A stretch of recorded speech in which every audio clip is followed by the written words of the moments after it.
Asante, kweli memkanyaga shetani. Hali hapa parokia Mtakatifu Yosefu Mfanyakazi Ihumwa kuadhimisha Dominika ya 5 ya Pasaka, ambapo ndani yake kutakuwa na waimarisho watarajiwa 54 wanaopokea sakramenti ya kipaimara. Tunakukaribisha katika maadhimisho haya tukiwa na furaha tele. Kadhalika tunashukuru na tumeyapokea kwa moyo mweupe mabadiliko ya kichungaji mpaka dakika ya mwisho. Basi tumeyapokea kwa furaha tele, kwa maana ujio wako basi tunaamini kwa uwakilishi wote wa Baba Askofu Mkuu kama alivyokuagiza, nasi waamini wa parokia Yosefu Mfanyakazi Ihumwa pamoja na kushangaa, lakini tumeyapokea kwa moyo mweupe na moyo radhi kabisa.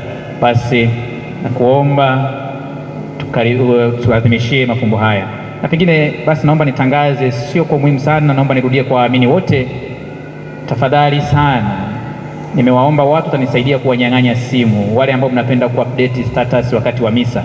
Kwa simu yako ikionekana juu kuna watu wanazichukua, na usiulize. Baba, karibu.